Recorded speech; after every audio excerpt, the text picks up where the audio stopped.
Selamat siang adik-adik, apa kabar?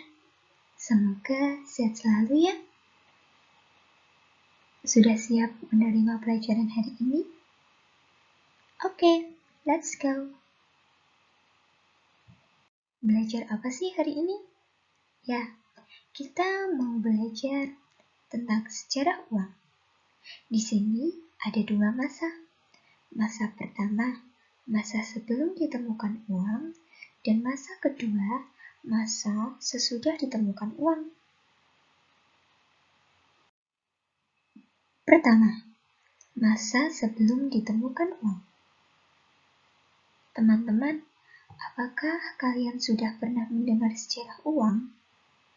Nah, kita bahas bareng-bareng yuk sejarah uang. Dahulu, orang belum mengenal uang. Orang-orang zaman dulu jual beli dengan cara menukar barang. Nah, saling menukar barang inilah teman-teman yang disebut dengan barter. Sebagai contoh, Pak Sitorus seorang nelayan. Ia selalu mendapatkan ikan, namun ia perlu kebutuhan lain kan? Nah, ia perlu beras untuk makan nih. Sementara itu, Pak Herman seorang petani. Ia memiliki banyak padi dan beras. Namun, ia memerlukan ikan. Oleh karena itu, Pak Sitorus dan Pak Herman bersepakat mereka akan saling bertukar barang. Mereka akan bertukar ikan dengan beras. Dengan begitu, Pak Sitorus dapat mencukupi kebutuhan berasnya, sedangkan Pak Herman bisa mendapatkan ikan. Nah, tukar-menukar barang ini disebut dengan barter.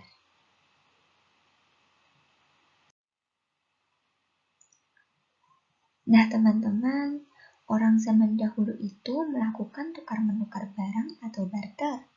Namun, barter memiliki kelemahan. Ada 5 kelemahan. Di antaranya, yang pertama, sulitnya menemukan orang yang membutuhkan barang yang akan ditukar. Yang kedua, barang sulit dibawa. Yang ketiga, belum ada ukuran nilai barang tertentu sehingga pertukaran tidak seimbang. Yang keempat, barang tidak tahan lama.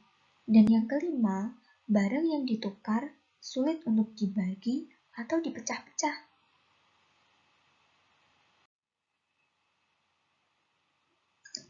Sejak saat itu, orang mulai menggunakan benda berharga untuk menukar barang. Benda tersebut harus dapat diterima semua orang. Salah satu benda yang dipilih yaitu kerang. Kerang dipilih karena memiliki nilai keindahan. Kerang juga bernilai tinggi. Namun, cara ini juga ada kelemahannya loh. Kerang dan benda lainnya yang menjadi alat tukar tidak memiliki pecahan. Hal itu membuat orang sulit menentukan nilainya. Selain itu, benda-benda terlihat mudah hancur dan tidak tahan lama. Sebagai penggantinya, orang memilih logam sebagai alat tukar. Nah, logam. Logam dipilih karena bernilai tinggi dan tidak mudah pecah. Namun, mudah dipecah ya. Orang-orang pun menggembari logam. Logam yang dipilih saat itu berupa emas dan perak. Dengan diberlakukannya alat tukar dengan logam, uang mulai muncul. Uang tersebut berupa uang emas dan uang perak. Saat itu, orang boleh membuat uang emas atau perak sebanyak-banyaknya. Mereka juga boleh menyimpannya sebanyak mungkin. Ternyata, uang emas dan perak terbatas. Oleh karena itu, orang-orang berpikir untuk menggunakan uang kertas. 2. Masa sesudah ditemukan uang. Pada awalnya, uang kertas yang digunakan berupa bukti kepemilikan emas dan perak. Artinya, seseorang dapat menggunakan uang kertas itu jika ia memiliki jaminan. Jaminan itu berupa emas dan perak yang disimpan di pandai besi, yaitu pembuat uang logam. Setelah itu, orang mulai membuat uang kertas. Uang emas dan perak tidak digunakan lagi.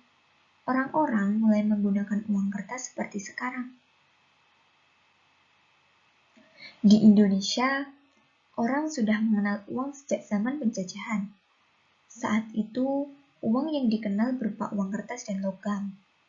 Uang tersebut merupakan uang yang disetujui oleh penjajah Belanda dan Jepang. Namun, setelah merdeka, Indonesia membuat uang sendiri. Uang ini dikeluarkan oleh pemerintah. Uang tersebut dinamakan Uang Republik Indonesia atau disingkat ORI. Uang ini digunakan sampai akhir 1968. Nah, berikut ciri-cirinya. Ciri-ciri uang kertas yang dikeluarkan pemerintah. Pertama, terdapat tulisan Republik Indonesia. Yang kedua, terdapat tulisan pembayaran yang sah. Yang ketiga, terdapat angka dan tulisan huruf yang menunjukkan nilai nominal uang. Yang keempat, terdapat tahun terbit uang. Dan yang kelima, terdapat tanda tangan Menteri Keuangan. Nah, ciri-ciri uang logam yang dikeluarkan pemerintah. Yang pertama, terdapat tulisan Indonesia. Yang kedua, terdapat angka yang menunjukkan nilai nominal uang. Yang ketiga, terdapat tahun terbit uang. Dan yang keempat, tidak terdapat tanda tangan Menteri Keuangan.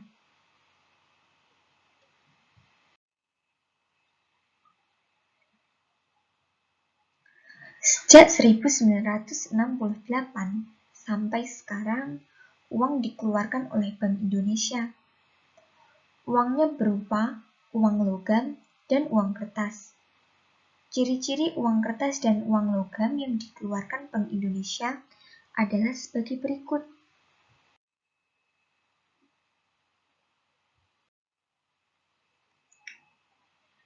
Ciri-ciri uang kertas. Pertama, terdapat tulisan Bank Indonesia. Yang kedua, terdapat tulisan angka dan huruf yang menunjukkan nilai nominal uang. Yang ketiga, terdapat angka tahun dikeluarkannya uang. Yang keempat, terdapat tanda tangan Direktur Bank Indonesia. Dan yang kelima, terdapat nomor seri uang. Adapun ciri-ciri uang logam. Yang pertama, terdapat tulisan Bank Indonesia. Yang kedua, terdapat angka yang menunjukkan nilai nominal uang. Dan yang ketiga, terdapat angka tahun pembuatan uang. Bagaimana teman-teman? Ada pertanyaan atau tidak? Kalau ada pertanyaan, bisa ditanyakan langsung ke grup WhatsApp nanti ya. Sampai ketemu nanti teman-teman. Terima kasih atas perhatiannya.